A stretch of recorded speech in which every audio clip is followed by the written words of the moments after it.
Hello दोस्तों, how are you? क्या हाल चाल हैं आपके? लाजवाब, first class. Welcome to the tax forum.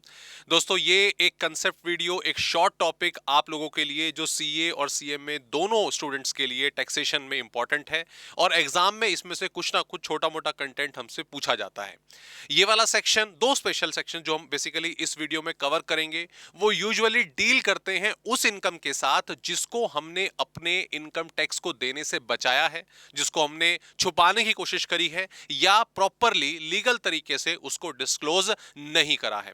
तो आइए इन दोनों सेक्शंस के बारे में समझते हैं और कंटेंट इनके अंदर टैक्स को लेकर क्या क्या कहता है उसको भी डिस्कस करते हैं।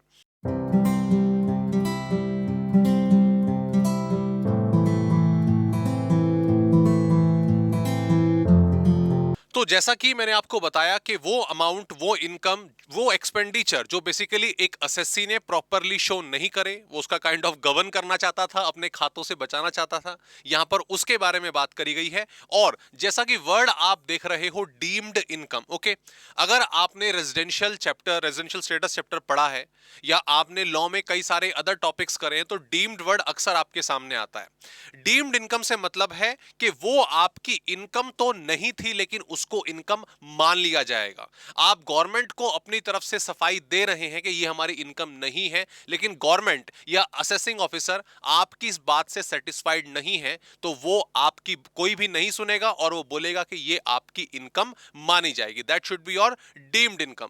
काइंड ऑफ हम इसे छुपाना चाहते थे पर छुपा नहीं पाए, गवर्नमेंट की नजर में आ गए, असेसिंग ऑफिसर की नजर में आ गए और अब हमें इस इनकम को टैक्स के दायरे में लाना पड़ेगा। बेसिकली दो मेजर सेक्शंस हैं, सेक्शन 68 एंड 69। 69 के फर्दर तीन चार पार्ट हैं। ये सेक्शंस क्या क्या हैं, पहले एक बार ओवरव्यू करते हैं। सेक्शन 68 में हम बात करते हैं कैश क्रेडिट की, राइट? वो पैसा जो हमारे अकाउंट्स में डिपॉजिट हुआ लेकिन उसे हमने अपनी इनकम में नहीं दिखाया और ना ही हम उसको प्रॉपरली एक्सप्लेन कर पाए। 69 में आता है अनएक्सप्लेन्ड इन्वेस्टमेंट। अपनी इन्वेस्टमेंट्स जो जो जब असेसिंग ऑफिसर की नजर में आई तो उसको हम प्रॉपरली एक्सप्लेन नहीं कर पाए कि भाई ये पैसा हम कहां से लेकर आए थे। इसके बाद 69 के further A B C D करके चार पार्ट और हैं। इसमें unexplained money, not fully disclosed investment, unexplained expenditure और अमाउंट बोरोड और रीपेड ऑन हुंडीज। हुंडीज बेसिकली वैसे तो कायदे से अब खत्म हो गई हैं, अक्सर इसमें डील नहीं होती, बट फिर भी सेक्शन का पार्ट है तो हम इसको जरूर देखेंगे। तो सबसे पहले अगर हम बात करते हैं अपने सेक्शन 68 की, तो 68 में जैसा कि आप देख रहे हैं, any sum found credited in the books of account and the assessee offered no explanation, right? खातों में एंट्री थी, अमाउंट की, स्पेसिफिक अमाउंट की खातों में एंट्री थी, लेकिन जो असेसी है वो कोई भी एक्सप्लेनेशन उसके बारे में असेसिंग ऑफिसर को नहीं दे पाया है। साथ ही अगर उसने कुछ एक्सप्लेनेशन दी भी है तो भी असेसिंग ऑफिसर उससे सेटिस्फाइड नहीं है। तो असेसिंग ऑफिसर या हमारा इनकम टैक्स एक्ट ये कहता है कि ये जो अमाउंट आपके खातों में जमा हुआ है और इसको लेकर आप कुछ भी एक्सप्लेनेशन नहीं दे पा रहे हो, इसको, इसके बारे में कोई इंफॉर्मेशन नहीं दे पा रहे हो, हम इसको आपकी इनकम मानेंगे। It will be treated as your income. तो ये सेक्शन 68 का सिंपल सी बात जो हमारे अकाउंट में या हमारे बुक्स ऑफ अकाउंट्स में हमने शो करा लेकिन उसको प्रॉपरली डिस्क्लोज नहीं कर पाए, बता नहीं पाए। सेक्शन 69 कहता है, जैसा कि अभी हमने डिस्कस करा, हमने कोई इन्वेस्टमेंट करी, राइट? हमने कोई इन्वेस्टमेंट करी, उस इन्वेस्टमेंट में हमने एक अच्छा खासा पैसा खर्च करा, स्पेशली गोल्ड के मायने में। जब गोल्ड लोग बाय करते हैं और प्रॉपर्टी बाय करते हैं तब ऐसे खर्चे अक्सर निकल कर आते हैं। तो गोल्ड जो है, सीधी सी बात है, वो हमने बाय करा या हमने कोई प्रॉपर्टी बाय करी, उसमें एक अच्छी खासी इन्वेस्टमेंट करी, लेकिन सरकार की नजर उसके ऊपर पड़ गई, असेसिंग ऑफिसर की नजर में वो आ गया। उन्होंने बोला कि ये पैसा आप कहां से लेकर आए? पिछले साल आपकी रिटर्न जो है, आपका जो इनकम टैक्स रिपोर्ट है, वो तो ये कह रही है कि कुछ बहुत ही 10-15 लाख रुपए की आपकी इनकम है, आपने टैक्स बहुत मामूली सा दिया है, लेकिन आप यहां पर 50 लाख, 60 लाख, 1 करोड़ की इन्वेस्टमेंट कर रहे हो प्रॉपर। ये पैसा आप कहां से लेकर आए?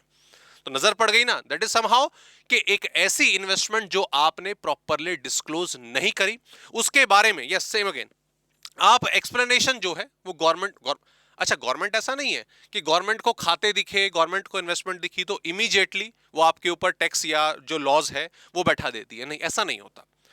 गवर्नमेंट जब आपके अकाउंट्स में, आपकी इन्वेस्टमेंट्स में देख रही है कि कुछ हमें कुछ गड़बड़ लग रही है, कुछ दाल में कुछ काला नजर आ रहा है, तो गवर्नमेंट पहले आपको स्क्रूटनी देती है, गवर्नमेंट बताती है, आपको नोटिस भेजती है कि भाई ये इस तरह से कुछ कहानियां नजर आ रही हैं, जरा इनको एक्सप्लेन करिए, जरा समझाइए इनको। तो अपॉर्चुनिटी ऑफ बीइंग हर्ड, ये एक तरह से अवसर दिया जाता है, अपॉर्चुनिटी दी जाती है एसएससी को कि जरा एक्सप्लेन करो, बस समझाओ जरा हो क्या रहा है, चल क्या रहा है हमारे पीठ पीछे। तो अगर एक्सप्लेन कर दिया तो ठीक है, लेकिन जब एक्सप्लेनेशन नहीं दे पा रहे हो, जब एक्सप्लेनेशन नहीं दे पा रहे हो या दे रहे हो तो वो सेटिस्फैक्टरी नहीं है, तब गवर्नमेंट अपना कदम उठाती है। तो it's section 68 is about what, कि कैश क्रेडिट जो आपके बुक्स ऑफ अकाउंट में, आपके अकाउंट में डिपॉजिट हुआ, ठीक है। 69 इज अबाउट व्हाट, इन्वेस्टमेंट जो आपने प्रॉपरली डिस्क्लोज नहीं करी, अनडिस्क्लोज इन्वेस्टमेंट है। इसके अलावा 69 के फर्दर एबीसी करके पार्ट हो गए। जब हम आते हैं 69 ए में, तो यहां पर क्या है कि असेसी इस प्रकार की वैल्यू का, मनी का, स्पेशली ज्वेलरी का, बुलियन का ओनर पाया गया। क्या पाया गया? ओनर पाया गया। क्लियर? लेकिन वो कहीं पर भी उसके बुक्स ऑफ अकाउंट्स में डिस्क्लोज्ड नहीं है। ठीक है, पता चला आपके घर में सोना है 1 किलो, अरे बाप रे क्या बात है, 2 किलो, अरे बाप रे 5 किलो, है ना। होता ना अक्सर हम सुनते हैं कि रेड पड़ी इस भाई साहब के घर पे और वहां पे 2 किलो सोना, 5 किलो सोना जो है मिला, ठीक है, चांदी के बर्तन मिले, ब्ला ब्ला ब्ला, बहुत सारी चीजें, राइट।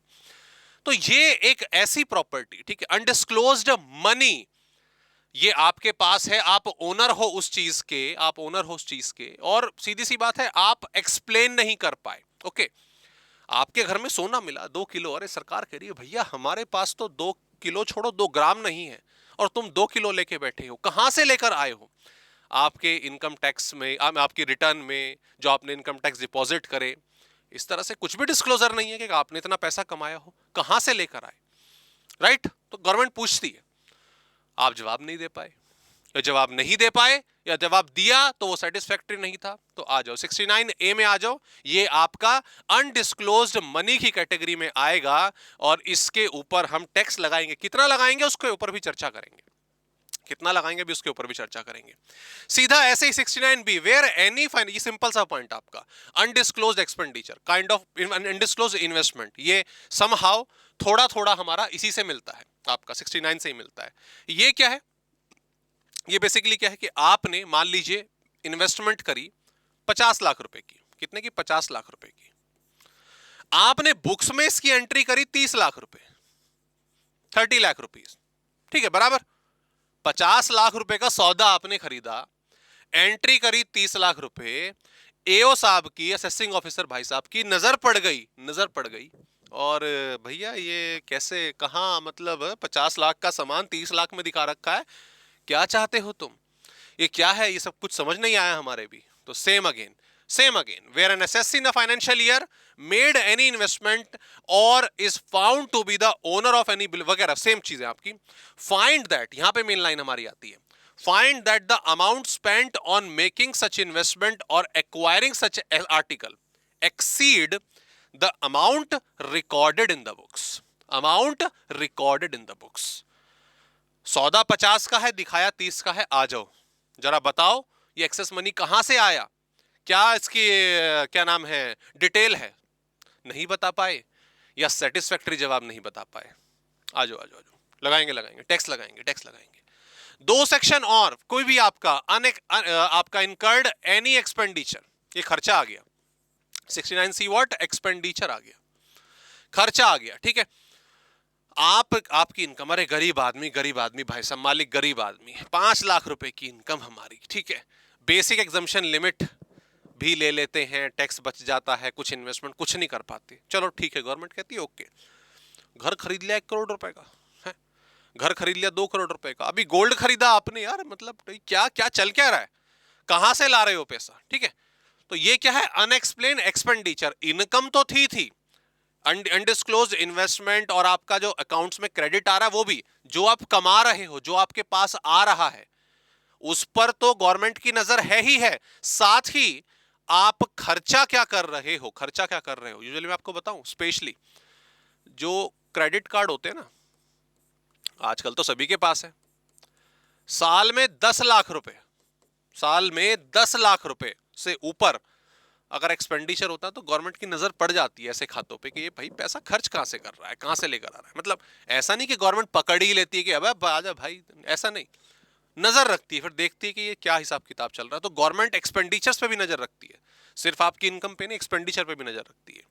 तो ऐसे एक्सपेंडिचर जो असेसिंग माफ कीजिएगा असेसी एक्सप्लेन नहीं कर पाया, ओके, तो सीधी सी बात है वो आपके 69 सी के अंदर टैक्सेबिलिटी के दायरे के अंदर आ जाते हैं। And finally the last is 69 D, any amount borrowed और रीपेड, ठीक है, with the help of hundis और एनी अमाउंट। हुंडी बेसिकली एक इंस्ट्रूमेंट होता है जो विदेशी लेन देन, ठीक है, विदेशी लेन देन के लिए अब पहले इस्तेमाल होता था, अब तो इसका वजूद लगभग खत्म है। बट द थिंग इज, मैं आपको शॉर्ट में इसमें अगर बताऊं, फॉरेन ट्रांजैक्शंस आपने करी, कुछ मेजर फॉरेन ट्रांजैक्शंस करी, और सेम अगेन इनडायरेक्टली ऊपर वाली चीजें कि इन एक्सपेंडिचर्स को आप एक्सप्लेन नहीं कर पाए प्रॉपरली या सेटिस्फैक्टरी जवाब नहीं दे पाए, गवर्नमेंट 69 डी के अंदर आपको धकेल लेती है, आ जाइए और इसके ऊपर टैक्स दीजिए। तो अब आपके दिमाग में आएगा कि सर ठीक है ना, जो भी सेक्शन बताए 69 ए बी 68 जो भी आपने बताया, गवर्नमेंट ने बताया, अरे छुपा लेते हैं ना, अभी जो कमा रहे छुपा लेते हैं, ओके छुपा लेते हैं। जब गवर्नमेंट पकड़ लेगी, अगर पकड़ लेगी, सभी को थोड़ी ना पकड़ पाएगी, अगर पकड़ लेगी तो टैक्स दे देंगे। आपने सोचा ठीक है, टैक्स रेट कितना, अरे सर हमें पता है ना, हमारे स्लैब रेट चेंज हो गया अभी तो बजट के हिसाब से, बट नॉर्मली अगर हम अपकमिंग एग्जाम के लिए देखें तो वो पुराने वाले सिंपल 2.5 लाख तक माफ है, 5 लाख तक 5%, 5 से 10 भी सिंपल दे देंगे ना टैक्स, है ना, 30% दे देंगे। अभी बचाओ, क्या पता बच जाए। आ जाओ, टैक्स कितना लगेगा, ऐसी इनकम जो 68 69 और उसकी सीरीज के साथ गवर्नमेंट पकड़ लेती है, जिसकी एक्सप्लेनेशन असेसी नहीं दे पाता है, उस पर टैक्स कितना लगेगा, अरे देखो तो जरा 78%। तुम्हारे पास कुछ नहीं आएगा भैया, सरकार ले जाएगी सारा। ये गड़बड़ी मनी था ना, आपको तो कुछ मिलने से रहा। दरअसल क्या 68, ये 78% कैसे आया, माफ कीजिएगा 78% कैसे आया, फ्लैट रेट है दोस्तों इसका फ्लैट रेट है, सेक्शन 115 बीबीई, स्पेशल रेट्स की सीरीज यहीं पर ही है हमारी, बीएससीबीसी के अंदर आती है। फ्लैट रेट है 60%, जो भी ऐसी अनडिस्क्लोज इनकम आएगी 60% उसका, 60% उसका आपका टैक्स में कट जाएगा, प्लस इस पर 25% सरचार्ज है। तो 25% 60 का कितना हो गया, 15% हो गया, है ना, और 75% फिर आपका नेट टैक्स रेट बन जाता है। और अभी 4% का वो भी तो जोड़ोगे ना, हेल्थ एंड एजुकेशन सेस, है ना, तो 4% ऑफ 75 3 आ जाता है। तो नेट कितना आता है, 78%। 100 रुपए अगर आपके पकड़े गए तो 22 रुपया बचेगा भाई साहब, 78 सरकार ले जाएगी। बात भी सही है, आपने पहले क्यों नहीं अपनी जो खाते हैं वो सही तरीके से दिखाए। प्लस बेसिक एग्जम्पशन लिमिट का इसके ऊपर कोई फायदा नहीं मिलता, है ना भाई। मान लो मैं कुछ नहीं कमाता था, जीरो, मैं बिल्कुल जीरो, ठीक है, 10 लाख रुपए पता चला मेरे खाते में, और वो मान लो 68 में कैटेगरी में आ गए, तो गवर्नमेंट कह रही है 10 लाख रुपए, हाँ, तो मैंने कहा रे स्लैब रेट तो लगाओ, 2.5 लाख तक माफ, फिर 5 लाख से ऊपर, 2.5 लाख तक माफ, फिर 2.5 लाख से ऊपर स्लैब रेट तो लगाओ। गवर्नमेंट कहती नहीं, ये फ्रॉड है भाई, आपका फ्रॉड है, इसमें कोई भी आपका बेसिक एग्जम्पशन लिमिट का फायदा नहीं मिलेगा, और सीधा जो भी इनकम है 10 लाख रुपए जैसे मैंने बोली, उसका 78%, 7,80,000 आपका टैक्सेबल कैटेगरी में आ जाएगा। पहली चीज आ गई। दूसरी चीज अगर हम देखें यहां पे, तो हमारे सामने वो इंपॉर्टेंट चीज क्या, no set off, what, no set off, किसी भी प्रकार का कोई भी सेट ऑफ, पढ़ लिया चैप्टर, नहीं पढ़ा, आगे चल, अगर आप स्टार्टिंग में पढ़ रहे हो, आपने सिलेबस कवर कर चुके हो, तो set of and carry forward आपके एक चैप्टर आएगा। उसमें क्या होता है कि अगर एक जगह इनकम हुई है और एक जगह लॉस हुआ है, तो दोनों आपस में एडजस्ट हो जाते हैं, है ना। तो मान लो मैंने एग्जांपल जैसे आपको दिया, 10 लाख रुपए की मेरी इनकम थी, सरकार उसमें से 7,80,000 ले गई, तो मेरी इनकम चलो भैया 2,20,000, है ना, इस पे मानी गई आपकी, या 10 लाख रुपए से मान लेते हैं, छोड़ो 10 लाख रुपए, टैक्स तो बाद में लगेगा ना, 10 लाख रुपए मान लेते हैं। मैंने कहा जी मेरा बिजनेस था, उसमें 3 लाख रुपए का लॉस था, एडजस्ट कर लो ना, 7 लाख पे रेट लगा दो। नहीं, कोई सेट ऑफ नहीं मिलेगा ना। इन शॉर्ट यार, आपका एक फ्रॉड मनी है ये, है ना, उसमें गवर्नमेंट की स्कीम लागू नहीं होगी, आपको किसी बेसिक एग्जम्पशन लिमिट का फायदा नहीं मिलेगा, आपको ना ही सेट ऑफ अपने लॉसेस एडजस्ट करने का मौका मिलेगा, सीधा सरकार पैसा ले जाएगी। Okay, so that's the short video आपकी बेसिकली 68 69 की। इसमें बेसिकली एग्जाम में से बहुत कम क्वेश्चन पूछे जाते हैं, लेकिन अगर आ जाता है स्पेशली पीजीबीपी में, ठीक है, मान लो पीजीबीपी का एक क्वेश्चन है और उसके एडजस्टमेंट में लिखा होता है कि सैलरी ओमिट हो गई या कोई एक्सपेंडिचर ओमिट हो गया, तो वहां पर आप उसको नॉर्मल भी ट्रीट कर सकते हो पीजीबीपी में कि ऐड कर दिया, लेस कर दिया, दैट्स इट। लेकिन अगर आपको एक अच्छी इंटरप्रिटेशन देनी है अपनी कि नहीं भाई हम पढ़कर आए हुए, नॉलेज है, तो ऐसी एंट्रीज को आप नोट्स में डाल के एक्सप्लेन कर सकते हो कि it's not an normal mistake, we consider this under section 68, under section 69 जो डीम्स फिट बैठेगा उस टाइम पे, और इस वाले पोर्शन पे 78% का टैक्स लगेगा। ये एक तरह से अपने इंटरप्रिटेशन को स्ट्रॉन्ग करने का जो चांस है वो होता है, और इससे बेसिकली फायदा ये है कि आपकी जो नॉलेज है वो एग्जामिनर तक पहुंचती है। Okay, so that's it all about a short video about 68 and 69। इसमें से कोई भी क्वेरी, कोई भी दोस्तों डाउट है तो बताइएगा। इसकी पीडीएफ मैंने ऑलरेडी डिस्क्रिप्शन की लिंक में डाल दी है, आप चाहे तो वहां से डाउनलोड भी कर सकते हैं।